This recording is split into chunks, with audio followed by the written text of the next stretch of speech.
Hey there! Welcome to this channel! Today we've got an incredible story that's deeply emotional and deeply inspiring. So get ready, let's dive in. Martha Green, a woman of 68 years, resided in a modest house in Madison, Wisconsin. Her life was deeply entwined with the town and its people, especially the children. Being a retired teacher, she had a profound impact on the younger generation, shaping young minds and nurturing a love for learning. But her world was turned upside down when her beloved husband, Tom, passed away 2 years prior to the story. This loss left a void in her life, a silence that echoed through the once vibrant halls of her home. Days turned into weeks, weeks into months, and Martha found herself yearning for a way to fill the emptiness that had become a constant companion. One crisp autumn morning, as Martha stepped outside to greet the day, she noticed a thin layer of frost had delicately kissed the grass,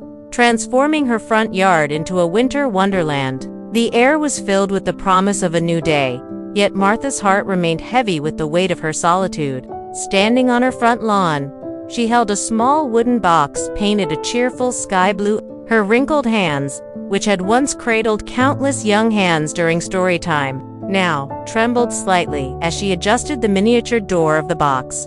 This wasn't just any ordinary box. It was a little free library, a tiny structure designed to hold and share books freely with anyone who wished to take them. As Martha gazed at the library, memories of her late husband, Tom, washed over her. Tom, with his twinkling eyes and gentle smile, had been the love of her life and the anchor of their home. He'd always believed in the power of stories, instilling in Martha a deep appreciation for the magic that unfolded between the pages of a book. Martha remembered a particular moment when Tom had surprised her with a copy of A Tree Grows in Brooklyn by Betty Smith. It was a story of resilience and hope set against the backdrop of poverty and hardship, yet it had touched Martha's heart deeply. "Books can take a child anywhere," Tom had said, his voice echoing in her memory, "even when they can't leave their street." His words had been a guiding light for her, especially after his passing, reminding her of the transformative power stories held. For Martha, these weren't just words on paper, they were pathways to adventure, empathy, and understanding. As she thought about the children in her neighborhood, some of whom she knew struggled with challenges at home, she realized that books could offer more than just entertainment. They could be a source of comfort and strength. With renewed determination, Martha opened the door of the little free library for the first time. Inside, she had placed a few of her favorite children's books, each one handpicked because of its ability to touch young hearts. There was Charlotte's Web, a tale of friendship that had brought tears and joy to her own eyes when she was young. Then there was The Secret Garden, a story of healing and growth that resonated with her on a deeper level. And finally, Holes, a quirky adventure that had kept her engaged from the first page to the last. Once the library was stocked, Martha carefully arranged the books on the shelves, smoothing out any wrinkles on their covers. The final touch was a small sign she had painted. "Take a book, leave a book," a simple request that encapsulated the essence of sharing. As she stood back to admire her work, Martha couldn't help but smile. It was a small gesture, yes, but in the quiet corners of her heart, she knew it was a step towards filling the void that had been growing within her. That afternoon, as the sun began its slow descent, casting long shadows across the lawn, Martha sat on her porch in her worn rocking chair, sipping a cup of chamomile tea. The steam warmed her hands and brought back childhood memories when her mother used to tuck her in with the same soothing drink. But this time, the comfort went beyond the warmth. It was in the anticipation, the hope that something beautiful might happen, that someone might stop, might take a book, might find solace in stories. As she rocked gently, her gaze fixed on the little free library, she whispered to the wind, "Let's see what happens, Tom." In that moment, Martha felt a sense of peace she hadn't known she needed, a quiet contentment that settled over her like a cherished blanket.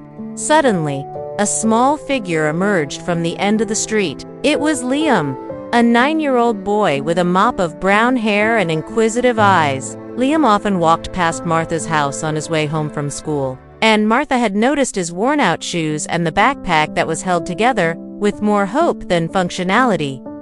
Today, though, he was on a different mission. Curiosity had gotten the better of him, and he had stopped to explore the mysterious blue box on Martha's lawn. Hesitantly, he walked up to the library, his eyes widening as he saw the colorful array of books. Reaching out, he gently pushed open the door, revealing the carefully curated selection inside. Without hesitation, Liam reached in and pulled out a copy of Charlotte's Web. The book felt substantial in his small hands, the worn cover a testament to its enduring popularity. As he looked up, he saw Martha sitting on the porch, her eyes twinkling with warmth. "That was one of my favorites when I was your age," she called out softly, her voice like the gentle chime of a wind chime. Liam started, realizing he had been holding his breath. He nodded shyly, clutching the book to his chest as he backed away from the library. Without another word, he turned and hurried home, the setting sun painting long shadows across his path. Back on her porch, Martha leaned back in a rocking chair, a smile gracing her lips. She didn't know what Liam's reaction would be, but she hoped the book would bring him joy, if only for a little while. As darkness fell, Martha retreated inside. The image of Liam walking away with a book tucked under his arm burned into her memory. Sleep came easily that night, and when Martha awoke, the sun streamed through her windows, illuminating the quiet room. The absence of Tom was still deeply felt, but Martha knew she had to start each day anew, honoring Tom's memory by living with purpose. With the memory of Liam fresh in her mind, Martha decided to check on the little free library. To her delight, she found that someone had taken not only Charlotte's Web, but also The Secret Garden. A sense of satisfaction washed over her, a quiet joy that whispered of stories shared and hearts touched.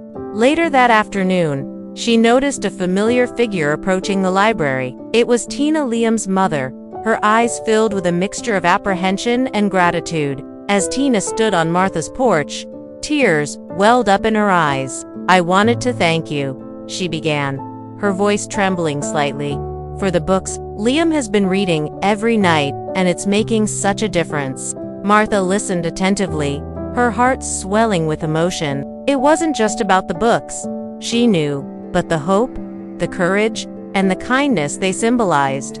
"I'm so glad," Martha replied, her voice thick with emotion. In that moment, there was a deep connection between the two women, a bond forged in the shared journey of raising resilient children in a world that often demanded strength at a far too young an age. Before leaving, Tina mentioned that Liam had particularly enjoyed Charlotte's Web, and Martha smiled. It was one of her favorites, too. Over the coming weeks, Martha's little free library became a fixture in the neighborhood, a beacon of hope and shared stories. Children would stop by after school, their backpacks slung over their shoulders, eager to exchange books and share their adventures. Parents strolled by, exchanging greetings and smiles, their days brightened by the prospect of a cozy evening of reading. One blustery autumn afternoon, as the leaves danced in the wind, a young mother named Rachel approached the library. With a shy smile, she introduced herself to Martha, explaining that she had noticed the library and wanted to contribute. Together, they sat on Martha's porch, sipping warm mugs of cocoa, as they discussed the potential impact the library could have on the community. Rachel, being a new mother, understood the transformative power of books in shaping a child's imagination. As winter's icy fingers tightened their grip on Madison, Martha worried that the magic of the little free library might fade with the retreating sunlight, but she was wrong. Each morning, she would step out onto her porch and find children bundled in warm coats, their breath misting in the frigid air as they reached out to explore the library's offerings. The sight filled her with a sense of wonder and reaffirmed her belief in the enduring spirit of children. One particularly chilly day, Liam, his cheeks rosy from the cold, knocked on Martha's door. He held out a worn copy of A Wrinkle in Time by Madeline L'Engle, his eyes shining with excitement. "Do you know what this is?" he asked, his voice muffled by the scarf wrapped around his neck. Martha, intrigued, took the book and examined it. "Why, it's a classic," she replied, recognizing the timeless story. "And you found it in the library," she added, a proud smile gracing her lips, as winter's chill gave way to the promise of spring. Martha's garden burst into life with the vibrant hues of tulips and daffodils, mirroring the blossoming hope in her heart. The little free library, now adorned with climbing vines and blooming flowers, continued to stand strong, its shelves brimming with stories waiting to be discovered. Every Saturday morning became a special event, a gathering of children and Martha on her lawn for Story Saturdays. As the children nestled on picnic blankets, listening intently, Martha read aloud, her voice echoing with the joy of storytelling. In the midst of this heartwarming community, Rachel began organizing a small book club for mothers. Meeting once a month on Martha's porch, they shared laughter, tears, and the comforting bond of shared experiences, their conversations often revolving around the power of literature and its impact on their lives. The little free library had become more than just a collection of books. It was a symbol of community, hope, and the enduring power of stories. As the seasons turned and the years went by, Martha continued to nurture her little corner of magic, ensuring that the spirit of sharing and imagination thrived in her neighborhood. And so the story goes, reminding us that even the smallest acts of kindness can have a profound impact on our community. Thanks for watching. If you liked this story, please give it a thumbs up. Also, don't forget to subscribe for more amazing content. Thanks for watching. We'll see you next time.